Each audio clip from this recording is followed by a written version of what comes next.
C'est, on verra voilà, à la partie 4, mais déjà je peux dire que la présence de l'adulte, c'est ce que Winnicott appelle, même si l'adulte travaille à côté, fait le ménage, hein, c'est ce que Winnicott appelle la capacité de l'enfant à être seul, mais en compagnie de quelqu'un, pas complètement seul. Voilà, ça c'est pour les conditions matérielles.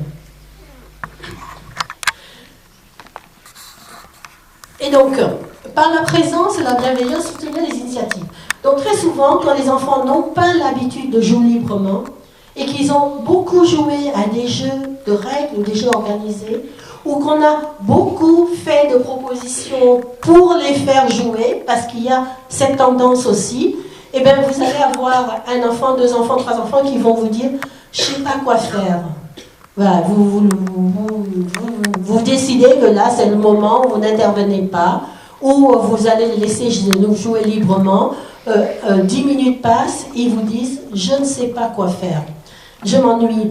Et alors, notre réflexe, il y a 2 tendances, hein. Notre réflexe c'est soit proposer tout de suite quelque chose, hein, proposer, voilà, tu peux faire ça, tu peux faire ça, tu peux faire ça, tu peux faire ça, pourquoi pas, mais dans ce cas, on sort du jeu libre et de ce qui permet de construire comme compétence, on rentre dans le jeu dirigé par l'adulte, même si vous n'entrez que l'espace de 5 ou 10 minutes dans le jeu, c'est quand même un jeu qui vient de vous, de votre intériorité, et qui ne vient pas de l'intériorité de l'enfant. D'accord ? Et puis la deuxième posture qu'on va adopter, c'est de lui dire, bon, écoute, il y a ça, il y a ça, il y a ça, ben c'est de jouer, et puis vite, on s'enfuit derrière notre écran, derrière notre activité, parce qu'en fait, on a super peur de l'ennui de l'enfant. Et on essaie de ne pas être face à cet ennui-là. Parce qu'en fait, peut-être qu'on a super peur de notre propre ennui. Je signale ça aux passants, mais peut-être je me trompe. Et donc, la stratégie, si vous n'avez pas peur de votre ennui, ni de l'ennui de l'enfant, c'est, et si vous pouvez, c'est de rester avec lui dans cet ennui. D'accord, tu t'ennuies, tu ne sais pas quoi faire avec tout ça. Eh bien, restons ensemble, comme ça, avec ça, puis on verra bien ce qui se passe, si vous pouvez. Hein? Deuxième solution, mais qui n'est pas plus facile. Hein? Donc première solution, super facile, super difficile. Deuxième solution, qui n'est pas plus facile. Vous allez vous mettre à jouer librement, mais pour de vrai, pas pour de faux.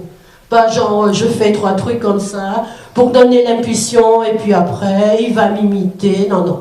Si vous faites ça, ça ne marchera jamais. Pourquoi ? Parce que l'enfant, quand il n'arrive pas, quand il n'a pas l'habitude, et qu'il n'arrive pas à entrer en résonance avec le matériel, c'est parce qu'il a pris l'habitude d'être à l'extérieur ou d'être là. Vous voyez, quand je fais résonance, je fais là. Et cet enfant-là, de par notre manière de vivre avec lui, et il n'y a pas de faute, il ne faut pas se culpabiliser, c'est des informations.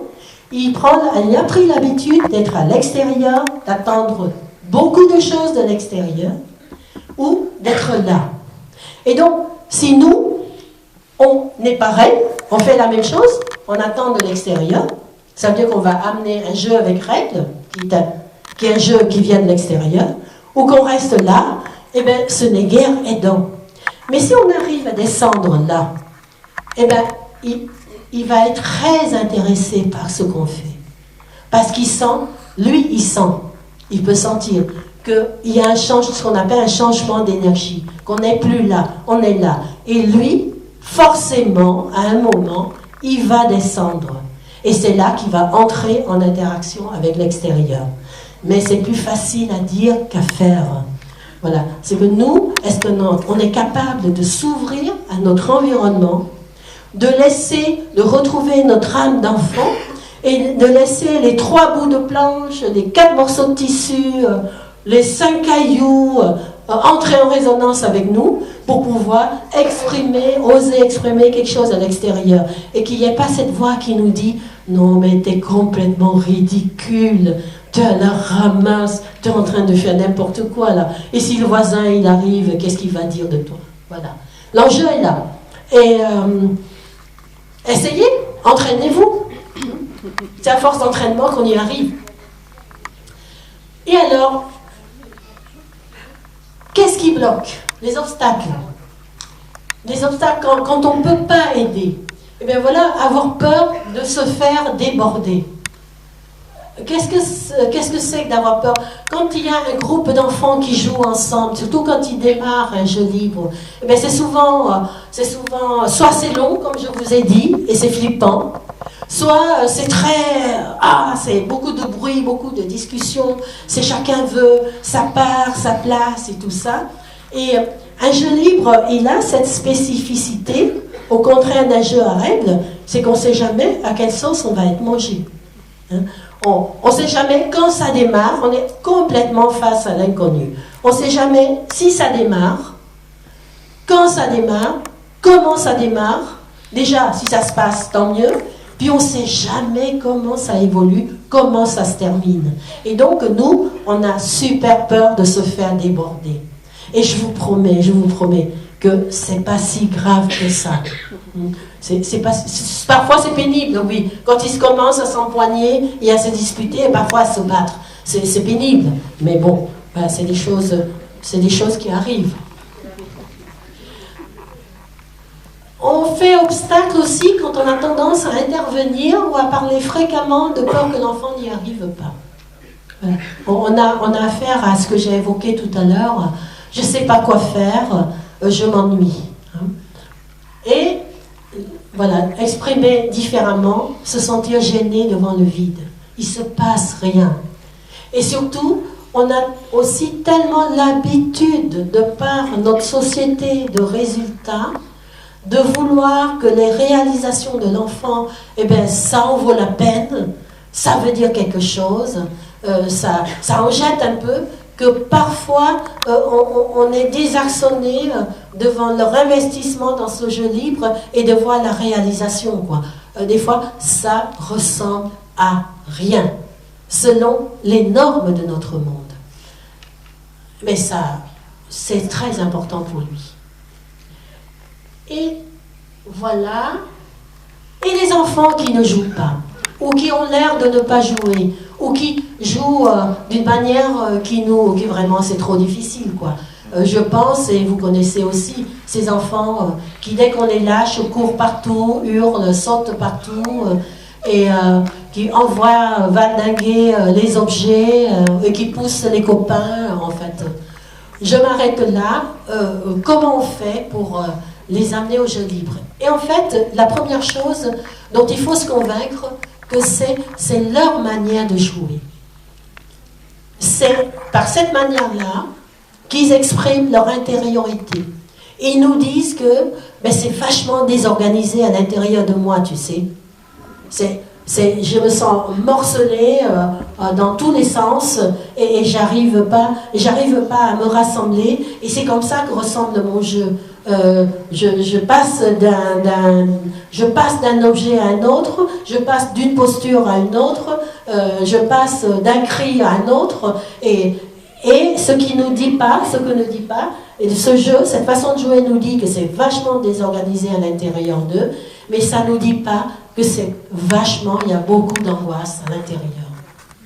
Et donc, pour pouvoir voir comment on peut les aider, il faut revenir là à un peu de théorie. Et donc, je reviens à Winnicott. Winnicott appelle cette façon de jouer, playing, une ère intermédiaire d'expérience ou l'espace potentiel, ce que vous avez probablement entendu, certains d'entre vous. Et j'évoque aussi Carl Rogers, si vous avez une culture rogérienne, culture humaniste. C'est assez proche de ce que Rogers appelle l'expérience, qui est différent de l'expérience. Alors, on vit un événement. Chacun de nous vit un événement. Et on dit, j'ai fait l'expérience. Par exemple, vous allez sauter à la corde, dans le vide, là. Et vous racontez aux gens, vous dites, j'ai fait l'expérience du saut à la corde, dans le vide. Rogers, ce qu'il appelle, et que ce Winnicott appelle l'aide intermédiaire d'expérience, ou l'experiencing de Rogers, c'est, comment dire, c'est plus loin que cette expérience du saut à la corde dans le vide comme événement. C'est ce que ce saut à la corde dans le vide vous fait vivre comme expérience intérieure. Voilà, c'est ça que Winnicott appelle playing. C'est le fait de jouer de l'enfant, mais c'est aussi ce que ça lui fait vivre à l'intérieur. Le même experiencing de Rogers, ou dit d'une manière plus simple, en fait, je ne sais pas plus simple, si c'est plus simple, j'essaie de le dire en me disant que c'est plus simple, mais peut-être que ce n'est pas plus simple. En fait, jouer de cette manière-là, avant de le dire, je voudrais rajouter que Winnicott nous dit que jouer de cette manière-là, on le joue jusqu'à la fin de nos jours pour que notre vie ait du sens. Il dit que jouer de cette manière-là, c'est tout simplement vivre. Vivre pour de vrai, vivre de manière à ce que ça ait du sens, vivre de manière à ce que la vie soit du plaisir ou de la joie, c'est jouer de cette manière-là. C'est vivre chaque événement de cette manière experiencing de Rogers, de façon à ce que ça vient modifier quelque chose à l'intérieur de moi, ce qu'on appelle aussi être conscient. Être conscient de ce que nous vivons. L'experiencing, c'est pas simplement faire l'expérience d'eux, c'est être conscient de ce que ça me fait vivre dedans moi. Et donc c'est la capacité, et pour pouvoir faire ça, vous avez vu tout à l'heure, l'enfant est dans l'ouverture, il laisse les événements, les objets entrer en résonance avec lui. C'est une façon de dire que c'est la capacité à s'impliquer dans ce qu'on vit. Parce que quand on met beaucoup de protection, et quand on reste un peu dans la réserve, eh bien, ce qu'on vit là n'arrive pas à arriver jusqu'à nous pour qu'on puisse sentir ce que ça nous fait vivre. Parce qu'on se protège. Hein, donc c'est la capacité à s'impliquer dans ce qu'on vit, ce truc de vivre en résonance, qui fait que... Et après, une fois qu'on a vécu ce qu'on a à vivre, c'est de s'ouvrir à la dimension intérieure pour intégrer l'expérience qu'on vient de vivre. Intégrer, ça veut dire, qu'est-ce que ça me fait ressentir, qu'est-ce que ça vient modifier comme perception du monde de ma part, qu'est-ce que ça me faire sentir comme changer comme positionnement vis-à-vis des autres, qu'est-ce que ça peut me faire changer comme stratégie après. Et c'est à partir de cette intégration, de cette modification qu'on accepte, on y consent, hein, de cette modification pour du bon comme pour du moins bon. Mais je vous promets, c'est mon expérience, que c'est jamais pour du moins bon, parce que ce qui semble moins bon devient tôt ou tard bon, hein, de vivre de cette manière, et de réinjecter dans les prochaines expériences ce que l'on devient. Cette transformation à chaque instant, mais c'est ce que Winnicott dit, c'est ça, jouer. Et c'est ça, vivre. Et c'est ça, vivre, c'est cette manière de vivre qui donne du sens à l'existence. Et c'est ce que le jeu libre permet à l'enfant, la motricité libre, le jeu libre, et qui lui permet de prolonger comme expérience dans son existence plus tard.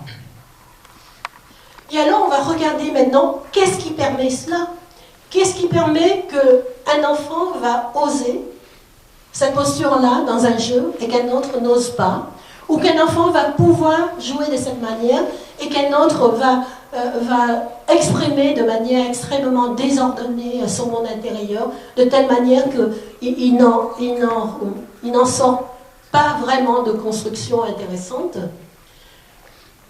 Eh bien, je m'appuie sur le concept de moi-peau de Didier Anzieux, qui est psychanalyste français du XXe siècle.